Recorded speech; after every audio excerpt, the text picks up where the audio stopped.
ደውሽ እንጂ ከዚህ ቤት አሽቀንጥሬ ነበር ማስወጣሽ። ጭራሽ አፋልኝ ብለሽ ታወሪያለሽ እንዴ? እንዴ ማም፣ ለአንድ ተራ ሰራተኛ ብለሽ እኔ እንደዚህ ትናገረኛለሽ? እኔ አንቺን ፍቅር ተርቤ በብቸኝነት እኮ ነው ያደግኩት። ዝም በይ እባክሽን። እኔ በእንባ መታታልኝ ህፃን አይደለሁም። እሺ ቆይ ግን አንቺ ምንድን ነው የምትፈልጊው? ካለ ጥፋቷ ታመናጭቂያታለሽ፣ ትሰድቢያታለሽ፣ እንደፈለግሽ ታረጊያታለሽ። ምንድን ነው ሀሳብሽ? ከመሬት ተነስተሽ ካልተባረረች ሞቼ ይገኛለሁ ትያለሽ። ቆይ ግን አንቺ ምን አድርጊ ነው የምትያት ልጅቷን? ምን ታርግሽ? ጭራሽ እሷ አልበቃ ብሎሽ የውሸት እናት አምጥተሽ በህይወቷ ትጫወቻለሽ። ይኸው እንግዲህ በአንቺ ጦስ ነው እዚህ ጣጣ ውስጥ የገባሁት።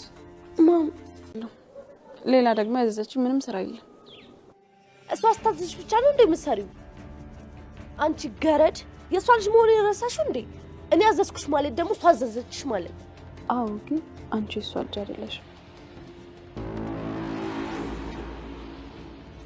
አስቤለት ሰሚያለሽ? አልማዝ ሞቷል። እኛ ጥቅማለሁ። እንዴት? አልማዝ ከሞተች ሰላምን ሰው ገለሻል ብለን እናስፈራራታለን። ከዛ የፈለግነው ነገር እናስደርጋታለን። ያላትን ሀብት በሙሉ እንጥቃታለን። ቆይና እኔ ልትገሉኝ ነው? ሳይሆን መኪና ይዘን መተን አንቺን ይዘን እስከምንወጣ ድረስ እንደሞቶች ታስመስያለሽ። ከዛ ከዚህ ከተማ ለቀሽ ትወጫለሽ። ለዛ ደግሞ ጠቀም ያለ ገንዘብ እንሰጥሻለን። ተስማማሽ? እና ስንት ብር ይሰጠኝ? ከምትገምቺው በላይ። ቆይ በምን አምናለሁ? ባታምኒ የምር ስለምገልሽ ነው። እና ተስማማሽ? ሰላም ሰላም፣ ውዴ ቻናሌ ቤተሰቦች እንዴት ናችሁልኝ? እንኳን ወደ እኔ ቻናል በሰላም መጣችሁ። አደራ ድራማ እንግዲህ አደራ ድራማ ላይ በባለፈው ክፍል ካያችሁ አቶ በኃይሉ አልማዝ ሞታለች ብለው እንግዲህ ተስፋ ቆርጠው ነበረ። ነገር ግን ካሰቡት ሌላ ጉድ ሆኗል። አልማዝ ከተኛችበት እንበለው ከሞተችበት ተነስታለች። ያው ራሷን ስታ ስለነበረ ነው። ዳግም በደንብ ቼክ አላደረጋትም ነበርና ዳግም ሞታለች ብሎ እኔ በነገራችን ላይ ሴትዋን ሞት በጣም ቀለል አድርገውታል። ምንም የፈሩት ነገር የለም። የሆነ አይጥ ራሱ የገደሉ ያክል አልተሰማቸውም። እና ነገሩ ከሰላም ውጭ ያሉት ነገሩ ምንም፣ በተለይ ደግሞ ዳግም የሰው ነፍስ ሰው ነው የሞተውና ምንም እንዳልተፈጠረ እያስመሰለ ነውና እንግዲህ አልማዝ ነቅታለች። አልማዝ ከተነሳች በኋላ ግን አቶ በኃይሉ አንድ ሀሳብ ያስባል። በዚህ መሀል ግን ሰላም ከብሌን ጋር ተኝታ ስለነበረ ይህን ሁሉ ጉድ አላየችም። በመጨረሻም ቃል ሴትዋ ስትነሳ ትጮኻለች። ሰላምን በድንጋጤ ወደ ሳሎን ትሄዳለች። ነገር ግን በኃይሉ አንድ ሀሳብ ያስባል። በፍጹም ሰላም ይህን ነገር ማየት የለባትም። የአልማዝ መሞት ለኔ ትልቅ ጥቅም አለው እያለ ይገኛል አቶ በኃይሉ። እንግዲህ ሁላችንም ስንፈራ የነበረው ነገር አልማዝ የምርም ሙታ ቢሆን ሰላምን መጀመሪያውንም የእሷን ወንጀለኝነት ለመደበቅ ፈልጎ ሳይሆን በዛ ላይ ያስፈራራት ፈልጎ ነበረ። ነገር ግን ሴትዋ በህይወት አለች። ስለዚህ ያለው አማራጭ አንድ ነው። የአልማዝ መሞት ለኔ በጣም ትልቅ ጥቅም አለው። ስለዚህ አልማዝ አሁን አልሞተችም እና እንግዲህ ማንም ሳያውቅ አልማዝ እንደሞተች ነው መሆን ያለበት። ከዚህ በኋላ ለሰላም አዲስ ነገር የለም። አልማዝ ሞታለች፣ በሰላም አእምሮ ውስጥ አልማዝ ሞታለች ተብሎ እና መልሰው እንግዲህ ሸፋፍኗትና አቶ በኃይሉ ሰላም ወደ ክላሱ ስትገባ ሴትዋ እንደነበረው ተኝታለች። ሰላምን በሰራችው ስራ እየተጸጸተች በጣም እያዘነች ትገኛለች። ሰውየው ደግሞ ይሄንን አጋጣሚ ተጠቅሞ ሰላምን ያላትን ንብረት ሁሉ በስሜ እስክታደርግ ድረስ አስፈራራታለሁ ብሎ ያቀደውን እያደረገ ይገኛል። እና እንግዲህ አልማዝን መልሰው ከሸፋፈኗት በኋላ መኪና በማምጣት ወስደው አርቀው እንደቀበሯት ለሰላም ነግረዋታል። ሰላምም እንግዲህ የምታውቃት እንደሞተች ስለሆነ መጀመሪያ ስላየቻት ገልጣማ አላየቻትም። አውጥተው እንግዲህ ወስደዋታል። ከመኪናው እስክትገባ ድረስ ልክ አልማዝ እንደመጀመሪያው እንደሞተች አስመስላ ቀጥላለች ማለት ነው። እና እንግዲህ ሴትዋን ከከተማ አርቀው አባረዋታል። በዛ አካባቢ ድጋሜ እንዳትመጣ አድርገው ጠቅም ያለ ገንዘብ፣ በጣም ብዙ ገንዘብ ነው የሰጣት አቶ በኃይሉ እንዳትመለስ ማለት ነው። ከፈለገች ከዚህ በኋላም ተመልሳ መጣ ልታስፈራራው እንደምችል ስለሚያውቅ አርቆ አባሯታል። ሰላም አሁንም ሰው ገድያለሁ ብላ በስቃይ ውስጥ ትገኛለች። ሰላም የላትም። ነገር ግን የበኃይሉ ጉድ መውጣቱ መቼም አይቀርም። በተለይ ደግሞ ቃል የምትባል ልጅ እያለች ማለት ነው። ያው ቃል አፏ አያርፍም። ባወራች ቁጥር እንግዲህ የሆነ ሰው ያዳምጣታል ብዬ አስባለሁ። እና እንግዲህ ሰላም ብሌንን ወደ እሷ ትጠራትና በጣም ማለት መጥፎ ሰው እንደሆነች እና በእጇ ሰው እንደጠፋ ልትነግራት ፈልጋ ነበረ። ነገር ግን ይህን ነገር ሰላም ማድረግ አልቻለችም። እየተርበተበተች እኔ በእጄ እያለች ብሌንም እሷን ለማዳመጥ ብትሞክርም ሰላም ግን መናገር አልቻለችም። ምክንያቱም ብሌን ትጣላኛለች ብላ አስባ ነው። በእርግጥ እውነቱን ለመናገር ከሆነ ሰላም ሰው ገላለች። ሰው ገድያለሁ ብላ ካሰበች እጇን ለፖሊስ መስጠት አለባት። በፍጹም እንደዚህ መቀጠል የለባትም። ያለዛ ግን እውነቱ ላይ ወጣ ይችላል። እና እንግዲህ እነዚህ ነገሮች በዚህ እንዳሉ ነበረ ብሌንም እንግዲህ እናቷ ትታት እንደሄደች እና ጭራሹንም እናቷ እንዳልሆነች እናት ናት ብላ ቃል ወደዛ ቤት እንዳመጣቻት ነገሩን ሁሉ ስለደረሰችበት ስለ ሴትዋ ማሰብ ትታለች። ይህን ነገር ግን ወይዘሮ ገነት እስካሁን ድረስ አታውቅም። አልማዝ የውሸት እናቱና በገንዘብ ተገዝታ የብሌን እናቱን እንደመጣች እስካሁን ድረስ የብሌን አሳዳጊ የምታውቀው ነገር የለም። ዳግም እናቱ ቤት ሂዷል፣ ገነት ቤት ማለት ነው። ያው እናቱ እንደሆነች ባያውቅም ግን እናቱን ሊጠይቃት ሂዶ ስለነበረ ይህን ነገር የብሌን አሳዳጊ ለብሌን ነግራታለች። ብሌን ዳግምን ትወደዋለች፣ ያው እሱም ይወዳታል። እና እንግዲህ ከዳግም ጋር ጥሩ ጊዜ ለማሳለፍ ከቤት ወጥተው ነበረ። ከዚህ ቀደም እንግዲህ ካስታወሳችሁ ቃል ዳግም ቤት ሂዳ ነበረ። እሱ ደግሞ እሷን ሚስጥር ለማወጣጣት ስለፈለገ በወይን አስክሯት ሪካርድ አድርጎ ነበር ድምጿን። የዛን ጊዜ እንግዲህ ብሌን ሆን ብለው አብረው የሆኑ ስለመሰላት ተናዳ ሳሚ ስልክ ሲደውልላት የኔ ውድ እንዴት ነህ? ለምን ነገ አንገናኝም? ከሚወድ ሰው ጋር ጊዜ ማሳለፍን የመሰለ ነገር የለም እያለች እንግዲህ ስትቀደር ነበረ ብሌን። በዛ የተነሳ ሳሚ እንዴት በዚህ በቀላሉ እንዴት እሺ ልትለይ ቻለች ብሎ በጣም ተገርሞ በቀጣይ ቀን የቀጠረችው ቦታ ሲጠብቃት ነበረ። ነገር ግን ብሌን ያላሰበችው ነገር ገጥሟት እንግዲህ ከነ መደወሏ ሁሉ ረስተዋለች። ሁለተኛም ደግሞ ቃልን ለማናደር ብላ ያደረገችው እንጂ በፍጹም እሱን ኖርማል በቃ ዝም ብሎ ስልክ ደውሎ የሚያስቸግራት አይነት ሰው ነው የመሰላት። እና እንግዲህ ከዳግም ጋራ ውጭ ለመዝናናት በወጡበት ሰዓት ነበረ ሳሚ አፍኖ ወስዷታል። እናም እንግዲህ እሱ እንደነበረ ቸኮሌት የላከላት የቀጠረችውም ሰው እሱ እንደነበረ ከነገራት በኋላ ለዳግም አንድ ነገር ብሎታል። እንግዲህ ዛሬ ምንም አልልህም፣ ዝም ልልህ እችላለሁ፣ ነገር ግን ይችን ልጅ ከአንተ ነጥቄ የራሴ ያደርጋታለሁ፣ ብሌን የኔ ብቻ ናት እያለው ይገኛል። እንግዲህ ብሌን እንግዲህ ዳግምንና ሳሚን ልታደባድብ ነው። ወይ መከራ! ያው ዳግም እንደምታውቁት እናቱን በመፈለግ ላይ ይገኛል። ስለ እናቱ ደግሞ የሚያውቀው ሳሚ ነው። ሳሚ ስለ እናቱ እንደሚያውቅ ያውቃል። በዛ ላይ እናቱንም በስልክ እዚህ ቀደም አገናኝቶት ነበረ። ስለዚህ ብሌንን ሳይወድ በግዱ ሊተውለት ይችላል ብዬ አስባለሁኝ ዳግም። ምክንያቱም ደግሞ አሁንም በድጋሚ በእናቱ ሊያስፈራራው ይችላል።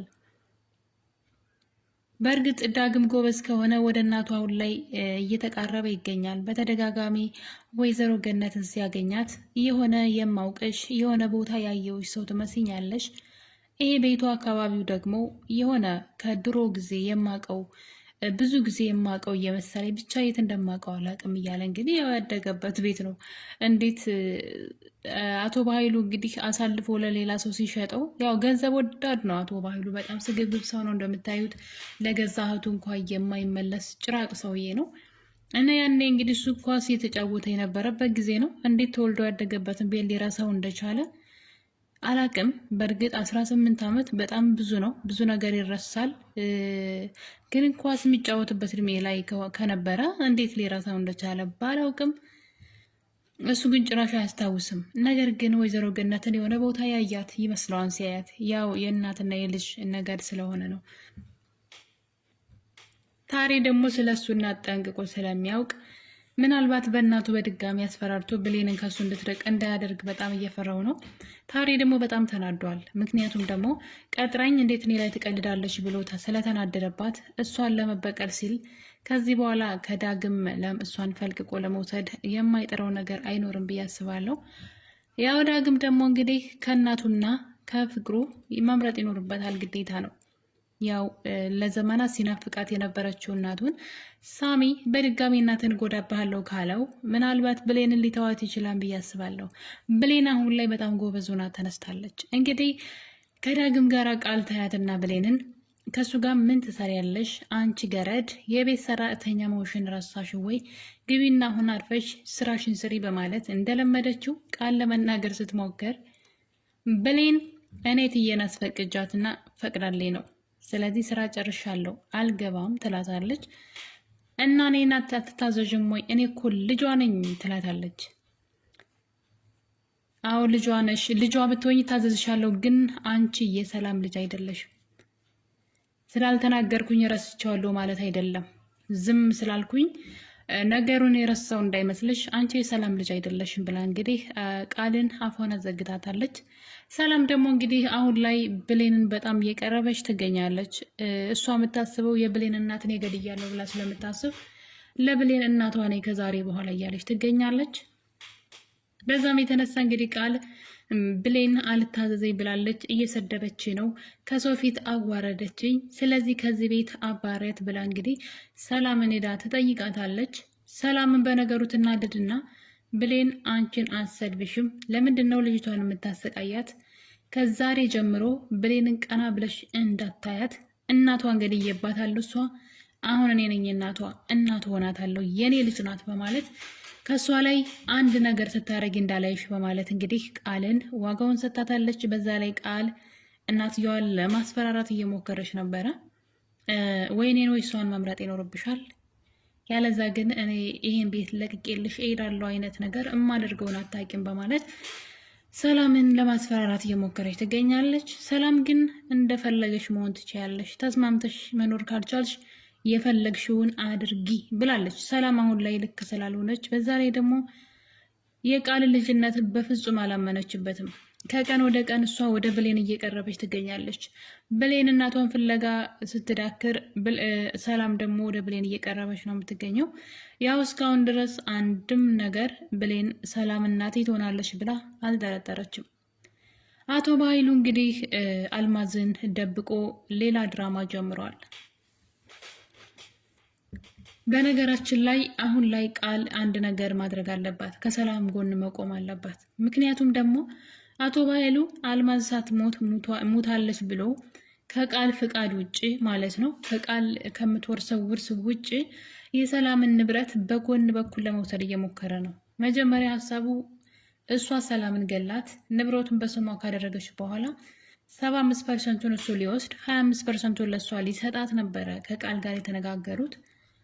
አሁን ላይ ግን ቃልም ያው ለሱ ሌላ ጉድጓድ እየማሰችለት ነበረ፣ ሌላ እቅድ ነበራት። አሁን እሱም ደግሞ ሌላ እቅድ እያቀደ ነው። ሌባ ለሌባ ምንድነው ባብ ለባብ ካብ ለካብ ይባላል። እና አቶ በኃይሉ ልክ እንደ ቃሉ ሌላ እቅድ ጀምሯል። እሷ እሱን እስር ቤት በመረጃው በያዘችው ፍላሽ ማለት ነው አቶ በኃይሉን ምንድነው ይሄ ወንጀለኛ አሰኝታ ማለት ነው እንግዲህ ወደ እስር ቤት እንዲገባ አድርጋለሁ፣ ሰላምን ደግሞ ገላታለሁ፣ ከዛ ንብረቱ ሁሉ የኔ ይሆናል እያለች ነው። ይሄ ነበር የሷ እቅዷ ማለት ነው። አቶ በኃይሉ ደግሞ ሌላ እቅድ ይዞ መጥቷል። ስለዚህ አሁን ላይ ቃል ከሰላም ጎን መቆም አለባት ብዬ አስባለሁ። ማለትም የሰላም ሰላሟ እንዲመለስ ማድረግ አለባት። ሴትዋ እንዳልሞተች ለሰላም መንገር አለባት። ያለዛ ግን ቃል ትበላለች። አሁን ላይ አቶ በኃይሉ የጀመረው ጨዋታ ምንድን ነው? ሴትዋን ግን እንደሞተች እና እነሱ እንደቀበሯት አስመስሎ ከቤት አውጥቶ ከወሰዳት በኋላ ወደ ሰላም ስልክ ላይ ስልክ አስደውሎ ነበረ። ያው ሳሚ ነው እንግዲህ ድምፁን ቀይሮ የደወለው። እናም እንግዲህ አልማዝን ገለሽ እንደቀበራችኋት መረጃው አለኝ እያላት ይገኛል። እናም እንግዲህ ያለሽን ንብረት ሁሉ ካላመጣሽ ለፖሊስ አሳልፌ እሰጥሻለሁ እየተባለች ትገኛለች። ስለዚህ ሰላም መንቃት አለባት። በፍጹም ንብረቷን ከምትሰጥ እጇን ለፖሊስ ብሰጥ የአእምሮ ሰላምን ታገኛለች ሲጀመር ማለት ነው። እና እንግዲህ የበኃይሉ አዲሱ ጨዋታ ይሄ ነው። ይህን ነገር ቃል ሰማች ማለት ቀጥታ ሁሉንም እውነት ለሰላም ትነግራታለች። አልማዝ በህይወት እንዳለች እና ምንም አይነት ገንዘብ ለነዛ ሰዎች እንዳትሰጥ ነው የምታደርጋት። ያ ማለት ደግሞ አቶ በኃይሉና ቃል ያው ምድር እሳትና ጭድ ሆኖ አይደለም። ስለዚህ ቃል እውነቱን መናገር አለባት። በዛ ላይ ደግሞ ቃል ስልክ አብዝታ ስለምታወራ ይሄ ሚስጥር ወይ ሰላም ወይም ደግሞ እንደተለመደው ወይ ዳግም ወይም ደግሞ ብሌን ሊሰሟት ይችላሉ ብዬ አስባለሁ ሴትዋ በህይወት እንዳለች። በዛ ላይ ደግሞ ገነትም አርፋ አትቀመጥም። ሴትዋ የመጣችበትን ቦታ ስለምታውቅ አሁን ላይ የት እንዳለች እያጣራች ትገኛለች። ወደ ቤት አልተመለሰችም ስለተባለ ሴትዋ ከጠፋች ገነት ገፍታ መሄዷ ስለማይቀር አልማዝ በህይወት መኖሯ ይታወቃል። እስከዛው ግን ሰላምን ይጫወቱባታል ብዬ አስባለሁኝ። እንግዲህ አሁን ላይ አቶ ባይሉ ሌላኛውን ድራማ ጀምሯል። ብሌንም ሌላ ፈተና ገጥሟታል። እራሷ እንግዲህ በቀባጠረችው ነገር ነው ሌላ ችግር ውስጥ የገባችው። አልማዝም ጠቀም ያለ ገንዘብ ተሰጥቷት እንደ ሞተች አስመስላ ከከተማ ወጥታ ሄዳለች። በዛ ላይ ሚስጥራቸው አሁን ላይ በተደጋጋሚ ሁሉም ሰው ላይ ስለደረሰ አቶ ባይሉ በቅርቡ መጋለጡ የማይቀር ነው። ወይ ቃልና አቶ ባይሉ ስለማይስማሙ እራሷ ቃል ናት አቶ ባይሉን የምታጋልጠው ብዬ አስባለሁ። እና እንግዲህ ነገር ተደውሎ ለሰላም ሲነገራት ሰላም እራሷን ስታወድቃለች። ምክንያቱም ደግሞ ከወንድሟ ውጭ ይህን ነገር የሚያውቅ ሰው የለም ብላ ታስብ ነበረ። በዛ ላይ ደግሞ ስለ ገደለቻት ሴት ስለ አልማዝ ማለት ነው ለብሌን ልትነግራት እየፈለገች ነበረ። ቃል ደግሞ እንግዲህ ከአቶ ባይሉ ጋር ስልክ ተደዋውላ ነበር። ሴትዋን አርቀህ ላካት ወይ ድጋሚ አትመለስም ወይ እርግጠኛ ነው ወይ? ይህች አሮጊት ሰላም እኮ ሰው ገደልኩ እያለች እየተነፋረቀች ትገኛለች። በእሷ ቤት ሰው ገላለች እያለች እዛው ቤቷ ውስጥ እንግዲህ ስልክ ስታወራ ነበረ። ይህ ነገር መሰማቱ መቼም አይቀርም። ስለዚህ እስከዛው ድረስ ግን እሷን ማስፈራራታቸውን ይቀጥላሉ። ገንዘቡን ግን አያገኙትም ብዬ አስባለሁ። ምክንያቱም ደግሞ ወይ ዳግም ወይ ብሌን ይህን ሚስጥር ይደርሱበታል። ያው ቃል አርፋ አትቀመጥም ብዬ ነው። የአቶ ባይሉን ስራዎች የምታበላሸው ቃል ናት። ካያችሁ የባለፈውንም የአሁኑንም ነገር ያበላሸችባቸው ቃል ናት። የብሌን እናት የውሸት እናት ሆና በገንዘብ ተገዝታ እንደመጣች ስታወራ፣ በዛ ላይ ደግሞ የሰላም ልጅ እንዳልሆነችና ሰላምን ገላ ንብረቷን ልትወስድ እንደሆነ ስታወራ፣ ይህ ሁሉ ሚስጥር በእሷ በኩል ነው የወጣው። ይህን ሚስጥር ግን እሷ እንዳወጣች እስካሁን ድረስ በኃይሉ አያውቅም። እና እንግዲህ አሁን ላይ ሰላም ትልቅ አጣብቂኝ ውስጥ ገብታለች። ይህን ነገር ግን ለብሌን መንገር አለባት። አልማዝን እንደገደለቻት ያው እናቷ አይደለችም አይደለ? ስለዚህ እናቷ እስካልሆነች ድረስ እሷ ወንጀለኛ ትሆናለች እንጂ ከብሌን ጋራ የሚያጣላቸውን ነገር የለም ብዬ አስባለሁ። እናንተስ ምን ትላላችሁ? ሀሳብ አስተያየታችሁን ኮሜንት ላይ አስቀምጡልኝ። ውድ ቤተሰቦቼ አደራ ድራማ ክፍል 20 እንግዲህ ይህን ይመስል ነበር። በክፍል 21 በሌላ ቪዲዮ እስከምንገናኝ ድረስ ሁላችሁንም ወዳችኋለሁኝ። የዛሬን አበቃን። ቸር ቆዩልኝ።